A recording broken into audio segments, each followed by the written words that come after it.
Welcome to our webinar, The Secret Recipe to Successful Permitting for Utility-Scale Solar and Wind Projects. Just a few logistical things before we get started. The Q&A feature on Zoom has been activated, so you should be able to go in and ask any questions that you have as our session gets started. This webinar is being recorded, and we will email this out to all attendees once we have that available. We've got a lot of really great information for you today and an excellent moderator to move things along. So I'm going to pass it off to Jeff Danielson, who is Vice President of Advocacy at Clean Grid Alliance. Jeff, take it away. Thank you, Ethan, and thank you to everybody that's joined today. I think this is one of the most important topics in clean energy development. And so hopefully we have the ability to let folks know what our experience is, some ideas on how to do it, and then also some feedback, questions later if folks have them. I also think as I work through the questions, the speakers can do a brief introduction as I ask them the first question here to get things started, and then right into the question. Just a little bit of background.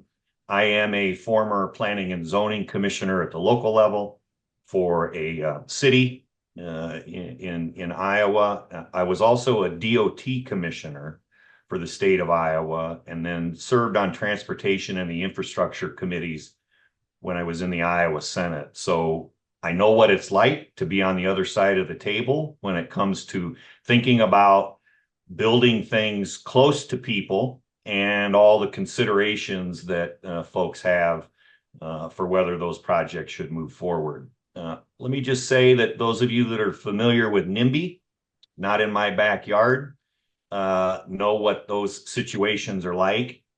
And I would say that it's more difficult today than it ever has been to get to yes on local infrastructure decisions. More difficult for the people doing it, more difficult for the decision makers. And I think even the citizens who take their information from different places have a harder path to understanding what's really on the table and the considerations for getting to yes. So I like to say that we've moved beyond NIMBY to the banana crowd, which is build absolutely nothing anywhere near anybody. And this has been an evolution, I think, fueled by social media, fueled by other considerations, the way in which people gather together or don't and get their information. And so I think it's important to know that this is hard work. It's important. And situational awareness is a skill set that's very important in getting through the process to try to get a permit actually approved. So with that, I'd like to start with Dave Loomis and really just peel back the scab of what can go wrong. So Dave, share with us what you consider one of the worst experiences in trying to work through a local permit process. That'll set the stage for how we can do it better. Yeah, thanks, Jeff. Appreciate you leading our session today. When I think about the worst experience, I think about a hearing that we had for solar in Southern Illinois. It was in a small room. There was probably only 20 chairs set up and not room for very many more to go in.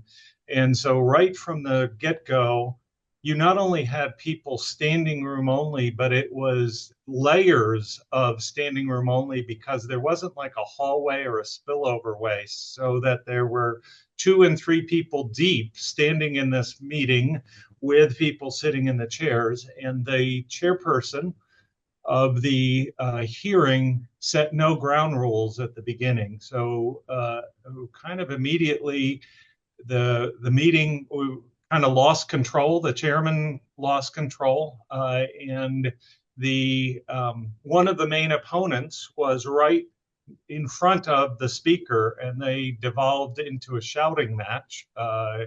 And with every point that was made by those who are opposing the solar installation, several in the crowd would cheer and it would get unruly. And it was just very much a mob mentality. And I had not really seen that to that point. And just the kind of disrespect. Fortunately, there was no physical violence, but it didn't get too far to think that that could happen. And so I think that was probably the worst permitting experience. The good news to that is next month we came back in a very big room, spacious, oversized room. They set rules at the very beginning of how we were going to conduct the hearing, and we actually repeated a lot of the information that kind of got drowned out at that first meeting. I guess for me personally, the worst experience in terms of permitting, and I think I've done over 100 permitting hearings to date, was I got quizzed on the Kentucky Power Siting Board by one of the commissioners, and very technical questions about my economic impact modeling and how we calculated things and what assumptions went in. So much so that I'm like, they must have been prepared for me, because I've never had a commissioner ask these type of detailed questions. And it turns out that this commissioner had been the former executive director of the Kentucky Commission, and she has her PhD in economics. So it really would have helped me to frame my answers to the questions, because usually I do not go into technical detail with commissioners in those kinds of meetings. But so I guess in terms of being successful and doing it better, it's helpful to have kind of the groundwork for witnesses to know what they're getting into, and to know the background of the people on the board, or maybe those who are going to be asking questions. Those are great examples, Dave, and we'll take the latter first. It's a bit of stump the professor. Did you get the sense that the commissioner was in the spirit of learning, or in the spirit of proving you wrong? It was much more in the spirit of learning. It was Okay. not, they were not good. They were very good questions. I just was unprepared for exactly how to answer that, because I'm used to explaining economics and economic impacts to the general public, and I would approach it. This was much more like another economics professor, and explaining, well, here's what I did, kind of like a peer review kind of process and things. But they were excellent questions. The project did get their permit. I think I was successful in answering the questions. I just had to kind of switch gears in the way that I explain things. Yeah, reminds me of when I did my oral boards for my Masters of Public Policy. You're getting those questions across the table, and you got to meet the audience where they are. So, and then I'll take your first point, which I think is very important. The setting, the group dynamic, the mood of the room guides behavior. And one thing we know about people is they will meet the expectation of that role. And so if there's a expectation that it's an argument, a back and forth, and particularly pointed at the decision makers, all of us know what that looks like, and you will begin to behave that way. So trying to guide the mood of the room, I think, is an important skill. And it's not easy, because some folks come into the room fully knowing the script they want to play out. And so just being able to adjust to get people back to the ability to think more clearly about what's on the table and the decision and the way in which you would present that evidence, I think, is very important. So it's a good lessons learned, which gets me to another point about the passions of the decision making at the local level. It's not necessarily just evidence-based. It involves people's strong feelings, their own experience as a person up to that point, no matter which side they're on. And so it's an imperfect and perhaps not rational way to decide whether a project should be approved or not, and probably never will be perfect. And so some folks have argued, Amy, that perhaps there should be statewide permitting. And let's take the extreme view of that, that if you want statewide permitting and don't want local permitting to be the only way in which these projects are approved, is that a panacea for all the issues that unfold at the local level? Is that the answer? What's your experience there? Is statewide siting going to solve all of our problems? Yeah, thanks, Jeff. I'm going to give you a short answer, and that is no. This statewide siting program doesn't always give you security, and it certainly doesn't mean that we can just ignore, really engaging with the local community. Before I fully jump into, I'm going to introduce myself. I am with Aaron Fox Schiff. I practice as counsel in the environmental and energy group there, and I have been participating in a lot of zoning processes over the past 10 years. And I'll give you an example from my experience in Illinois, because we have in the state of Illinois adopted a statewide siting law that passed in 2023. So we have a good comparison of before that law, that statewide siting program passed, and after. And it certainly, I would say, did add certainty for the permitting of wind and solar projects in Illinois. It added statewide standards for things like setbacks, which are, is the distance between the renewable project and certain things like property lines or residences, and for other things like sound limits and the annual allotment of hours for shadow flicker that one may receive. It really has helped level the playing field on these specific issues when planning for, whether you can or should or are able to permit a project in a community in Illinois. But I mean, I can say that being said, it is never been more important to engage locally. I think I definitely agree with Dave with your, explanation. And I can say too, just going back to the point on a community room that isn't large enough to accommodate the crowd that it decides to attend, it's hard because you never know in anticipation of a hearing exactly what that hearing will look like.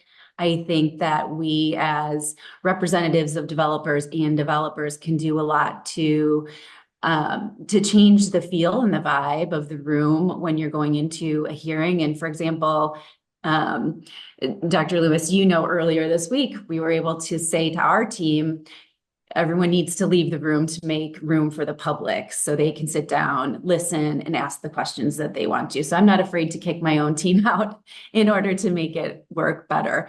And I think that goes a long way towards showing the community that you're there to let them listen and to give their voices the most importance when you do an important thing like a local hearing.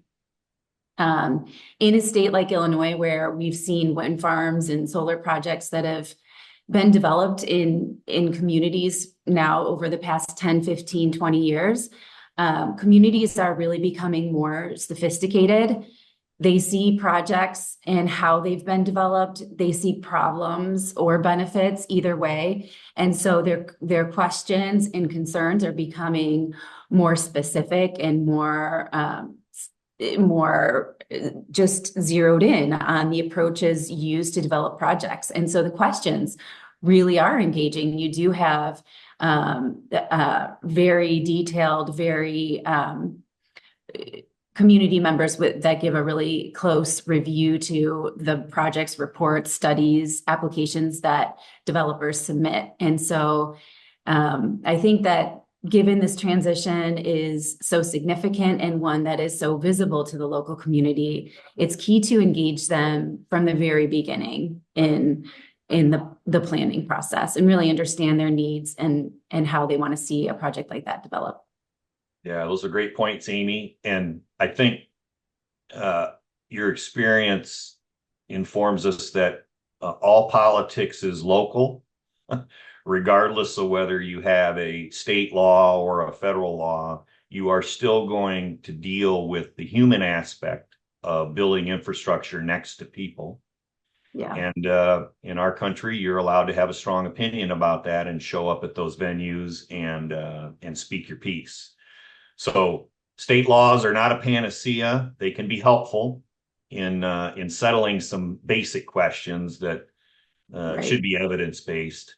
But there are a lot of evidence-free things that go on at the local level.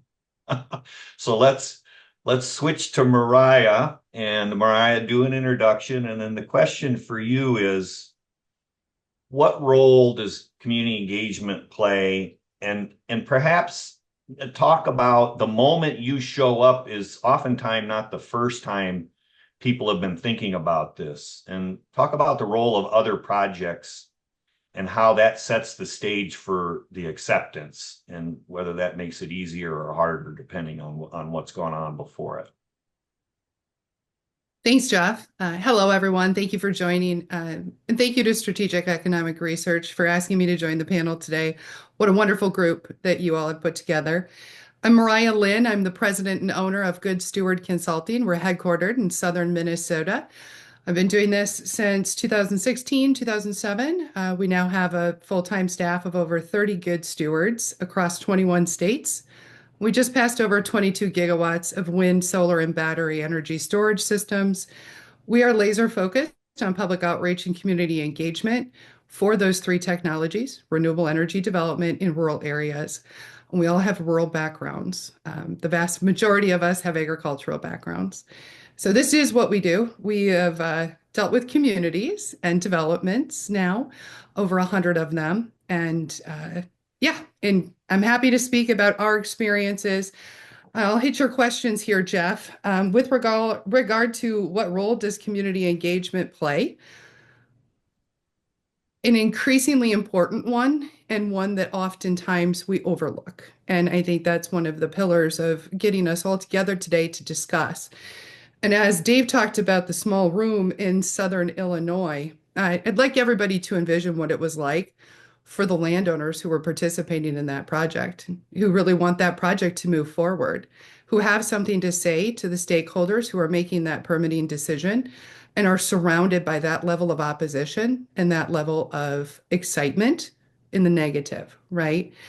That's the role that public outreach and community engagement plays. We like to start, and I recommend that others start with early and often public engagement, pre-permit application, and that you start with your landowners. Your participating landowners are a pillar in your success, and equipping them and helping them to understand their role and the role that their voice can play in what you referred to, Jeff, as an emotional situation, right? So at the end of the day, what role does it play? It plays a pivotal role. The earlier you can communicate, the better. And in order for us to be successful in that outreach and that communication, we need to have tools and we need to have resources. We need to have data and studies, and we need to have conversations. Second question that you brought up was, when do you show up? The way we usually do it, we want to be involved in a project at least 6 months, if not 9 months post-permit application. You show up and you establish a base of understanding at the elected official level. You never want an elected official to be made aware of your project from a call from a constituent, right?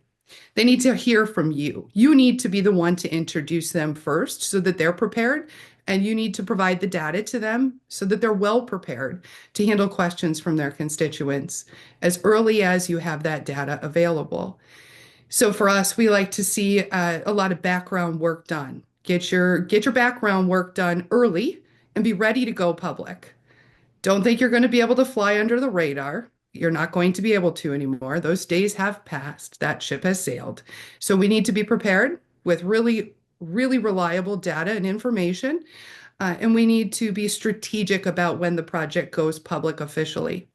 But it is also important to understand that the minute you have a land agent in a rural area, your project is starting to become known. And that's part of the reason we need to prepare materials and be ready to engage the public at any moment, even if we have a strategy for outreach that is well laid and well planned out.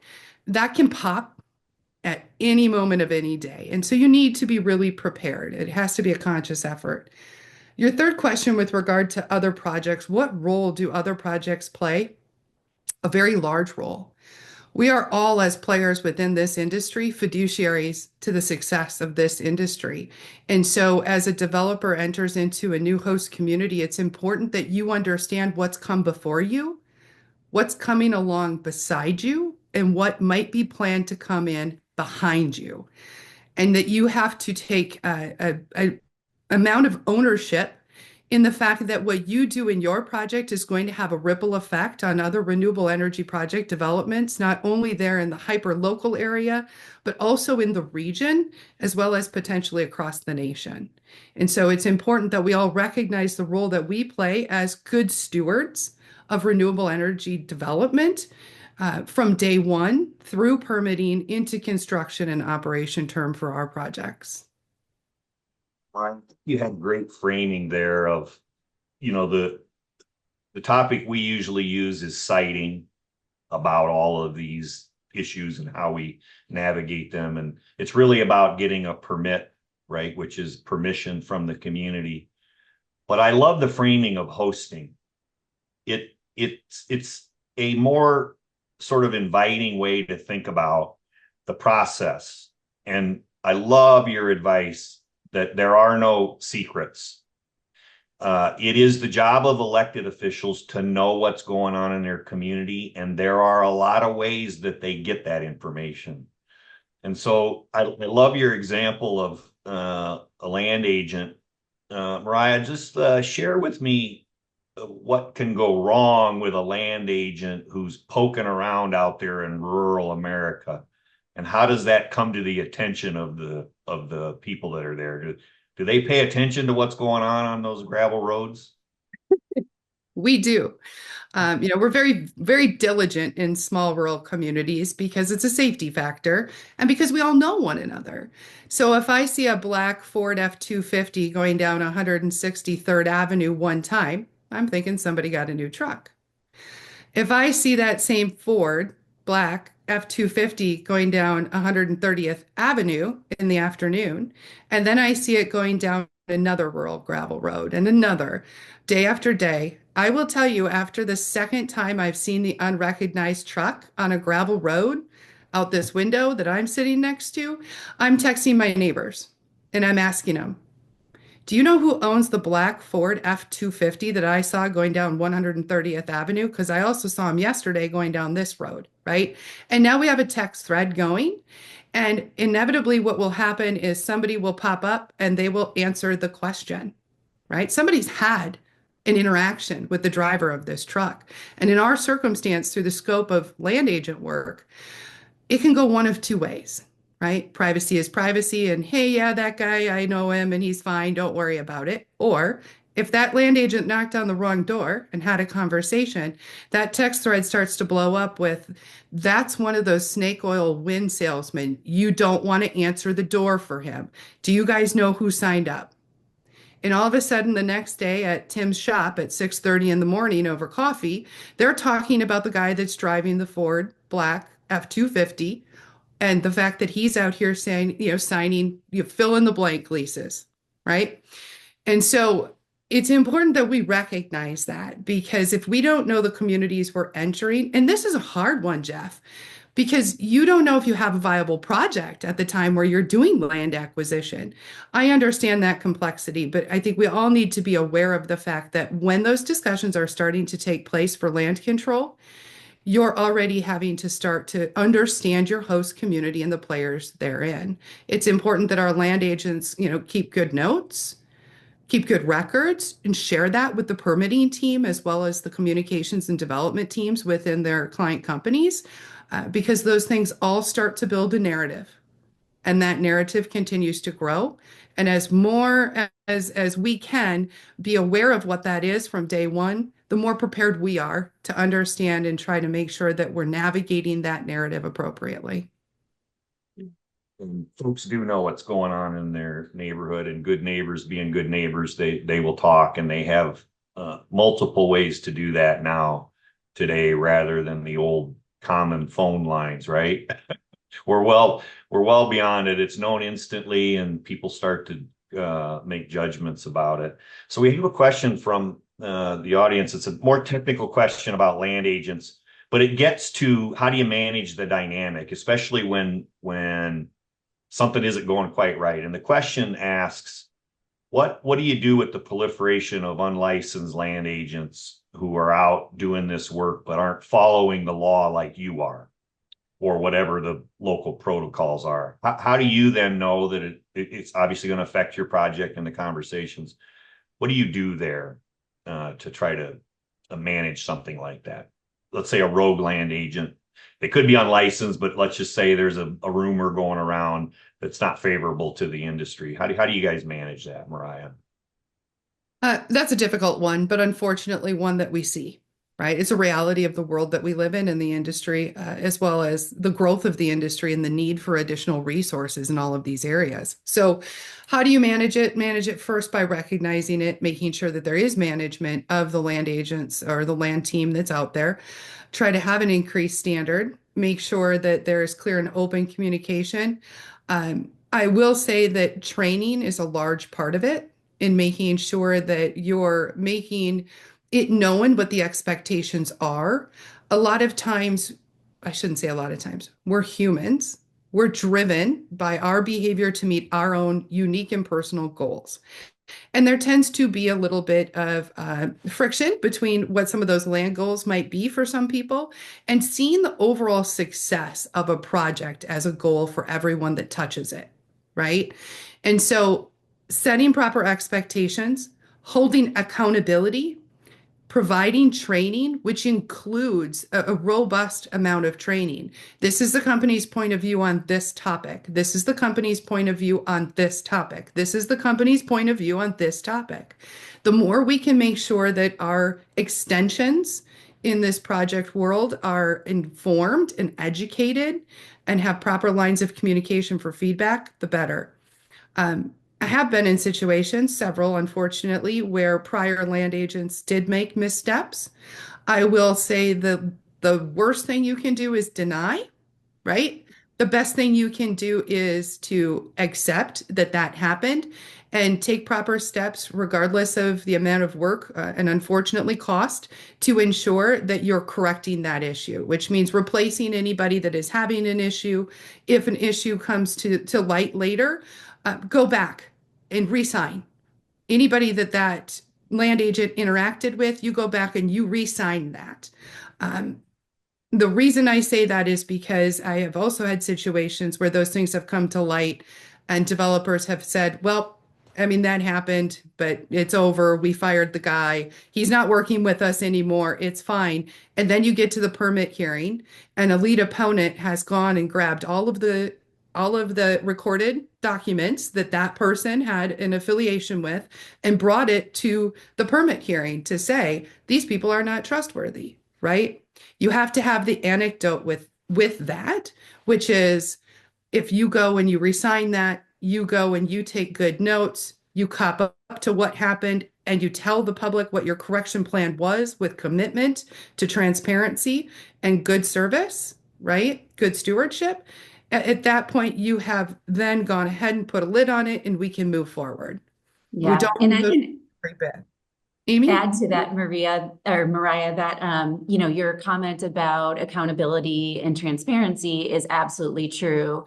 And when you do get to the point of the permit hearing, then to take responsibility and to disclose it to the community is an opportunity to make the best of a difficult situation and show the community your commitment to being transparent and communicating on the subject, and any subject, whether it's a rogue land agent or another mistake or mishap that could have happened in the field or in the community. And I think that goes a long way to showing, the company's policy and hopefully commitment to the community moving forward. I think that's a great point, Amy, and Mariah, the kind of managing the situation. In everyday life, there is conflict and confusion. If you hope to make that situation better, that is, make those relationships supportive, you have to acknowledge it openly, and that you have a way in which you will approach it. And you can't control everything, but you can say to the people you're working with and the decision makers that you understand it, you acknowledge it, and this is how you would approach it from there. It's an imperfect world, and we know that. I remember when I used to door knock campaigning, and I would have supporters. You have your door hanger with your information on it, usually the positions that you take. And it's stressful for volunteers, and in this case, employees who are directly interacting with landowners, and making sure that the message is the same, and that you're working, actually proactively thinking about that. I used to have a standing policy: if it's a question you don't feel comfortable answering, tell them to call me.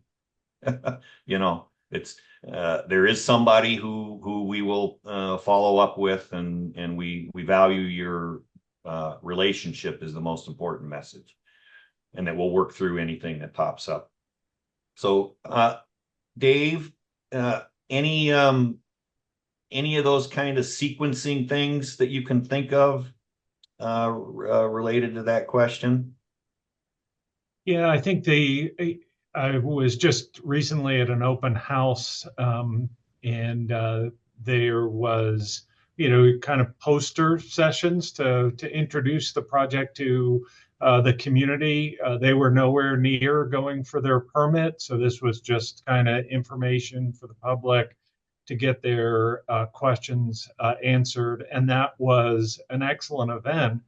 But in addition to that, they had the land agent, and the land agent was answering a lot of questions, and he was great. He was spot on with every answer. He answered it at least as well as I would have, if not better. And I was so impressed because, it was all kinds of, the usual objections that you're going to hear. Well, I heard this. And most of the time it was participating landowners that were talking to him because they knew him, they had signed a lease, but they have all these questions that they hear from other people in the community.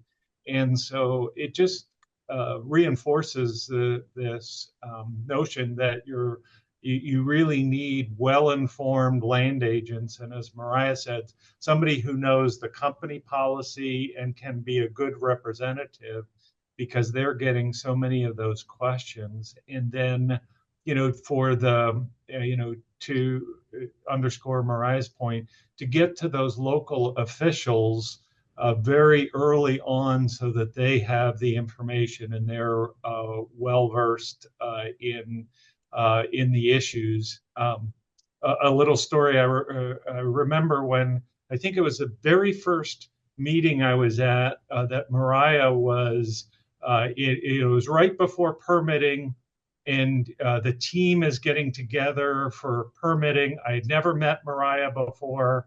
I knew the attorney that was there. I knew, of course, the developer, but I'm like, who is this person that's in this meeting?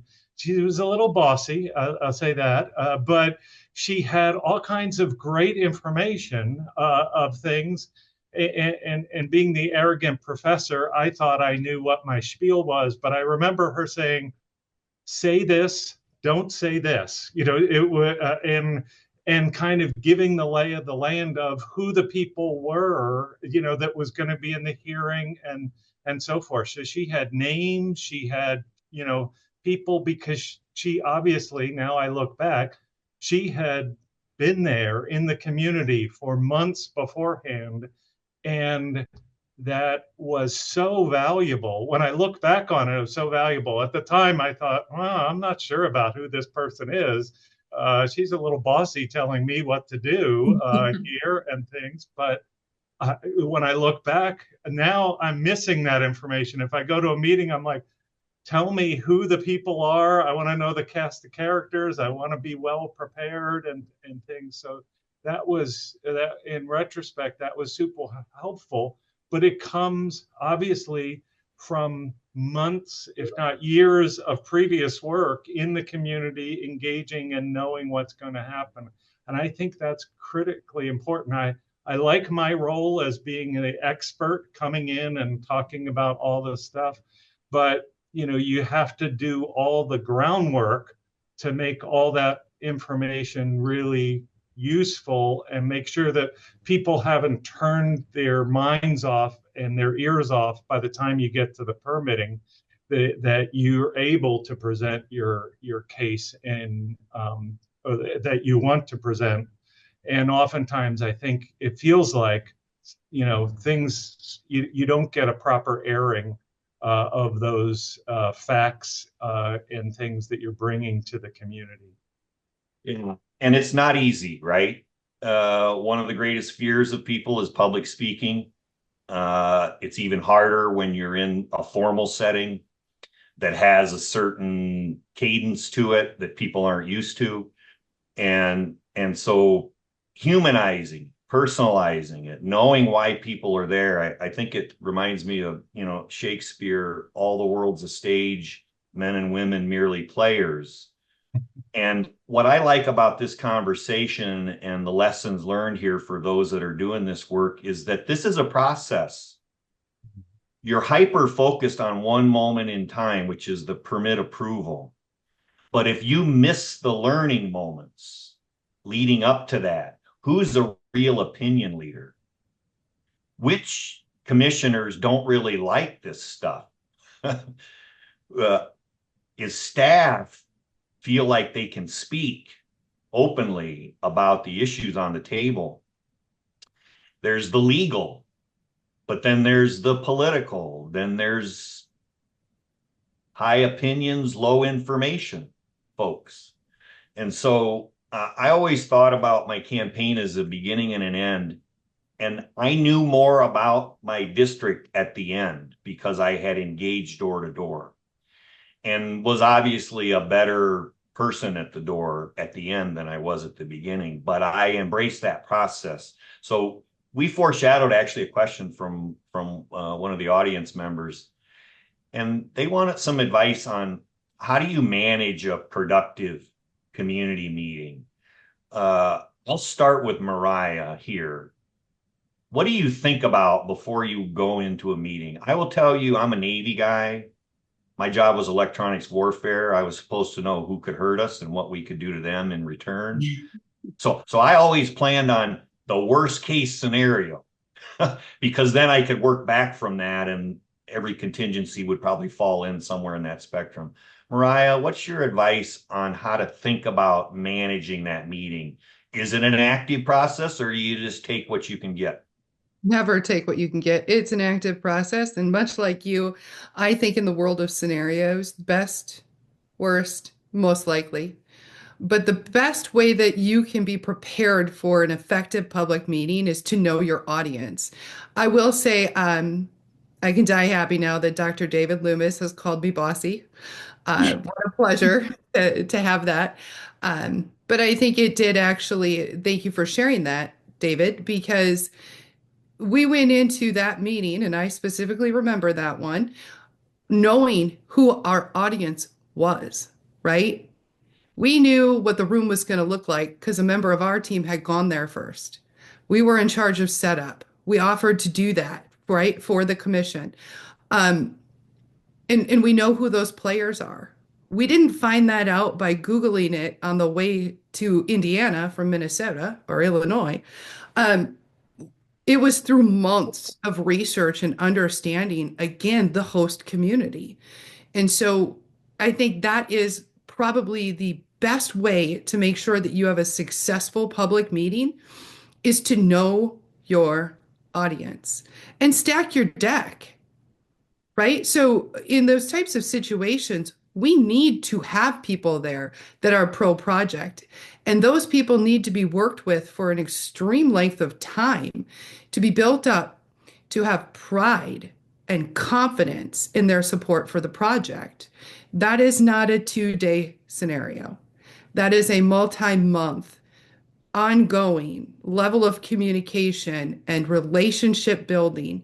It's giving those people that support a project a team to be a part of and the education and engagement and confidence they need in order to get up in front of that room and speak eloquently or at least comfortably for them with regard to the why of their support. Because that's what the others are doing, right? That's what the opposition is doing by bringing in emotion. I tell our clients regularly, I want quality over quantity. I would rather have 10 brave people that get up there and talk about the importance of a project than a signature of 500 people countywide that say the project is necessary. Because I've sat in those seats before.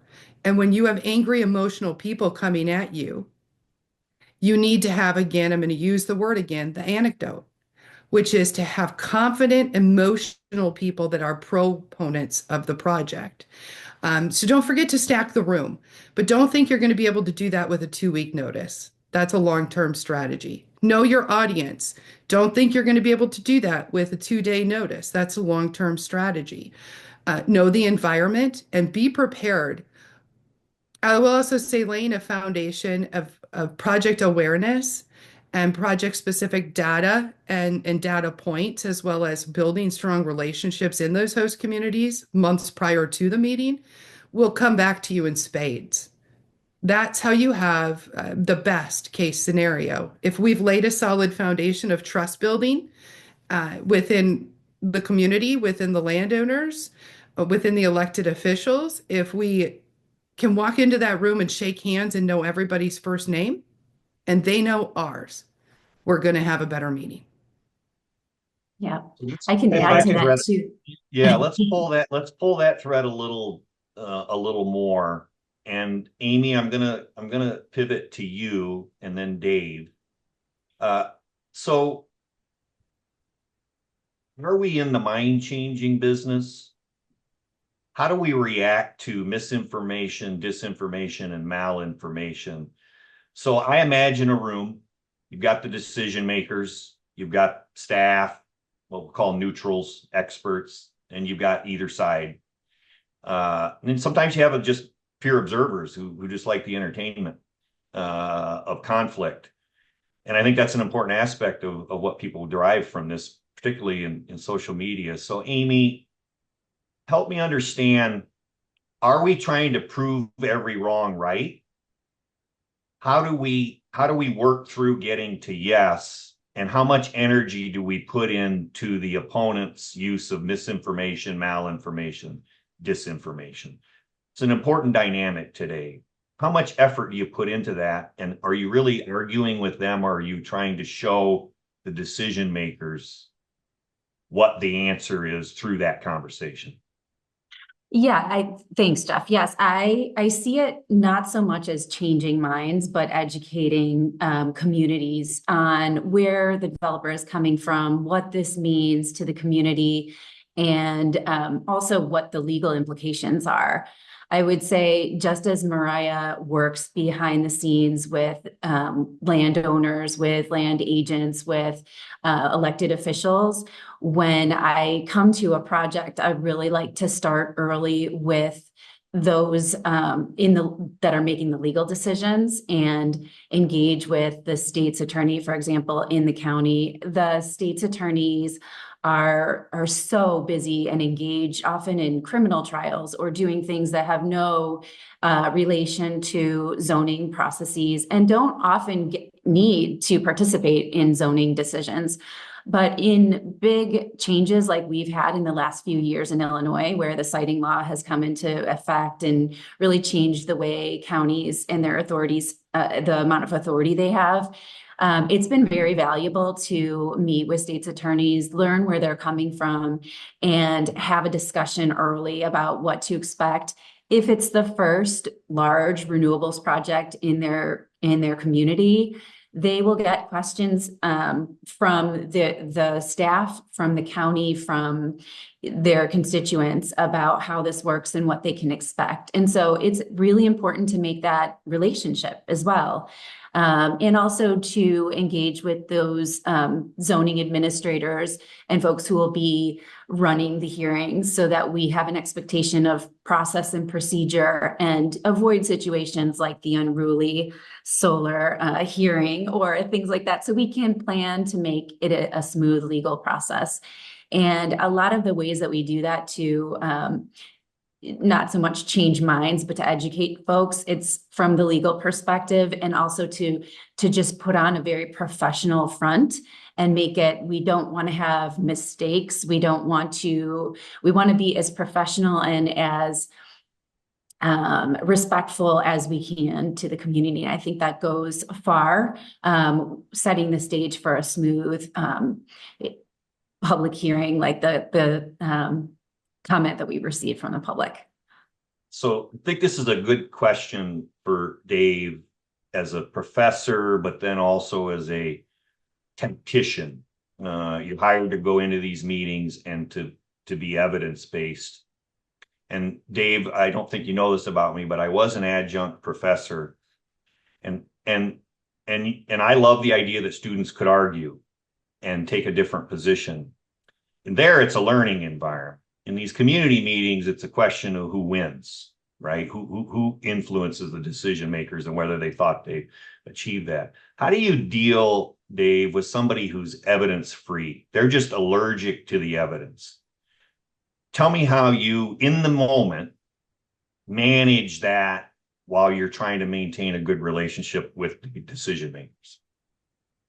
Yeah, I think the key is to kind of remain calm. I think sometimes you can feel attacked when people aren't, you're spewing facts and truth, and they're not hearing you, and so you get frustrated. You talk louder, right? And you think that's going to help with things, but just remaining calm. Not getting, agitated, being confident that you know what you're talking about and things. And really, it will depend then on who that person is. If it's somebody from the public that is just going to have a whole line of questions for you, I kind of, view it as hopefully I can put on my professor hat and explain things. It's not necessarily, sometimes I think it's not, I'm not just answering that person's question. I am answering the whole community's question. Yes, and even if they don't, ask it in the right way, or they've got an area, there is a forum then to do general education for both the public, but most especially to the board, and to say, no, this is the true facts and things. And I think it's very helpful to be kind of well prepared. I gave Mariah a shout out, or maybe a backhanded compliment, but I wanted to do the same for Amy, in that I've been an expert witness on some hearings with Amy, and she and her team always do an excellent job at helping prepare you, going through questions so that you're well prepared as an expert for what things you're going to face in the community. They haven't been this way, but some attorneys do put on that the hat of an opponent and get kind of in your face and questioning. I don't think Amy's done that, but but being well prepared in that, so that you know the answers. Because going through, you have a cast of experts and you want them to be able to put their best foot forward. They do know what it is, but I've seen a number of experts that just, you wonder whether they really do know what they're talking about when they go on the witness stand. And so I've been appreciative. I know we've had some first-time witnesses, and Amy's taken lots of care to spend extra time to say, you know your stuff, but maybe you haven't been in this forum before. So let's practice. Let's, make sure that you're confident and well prepared when you get in there. And so I think preparation is key in that setting. Great points. Let's pivot to another question from the audience. And it speaks to the timing issue that we touched on before. There is no perfect moment, but once you decide there's going to be a project, you should start thinking about every contingency. You don't really have time or predictability.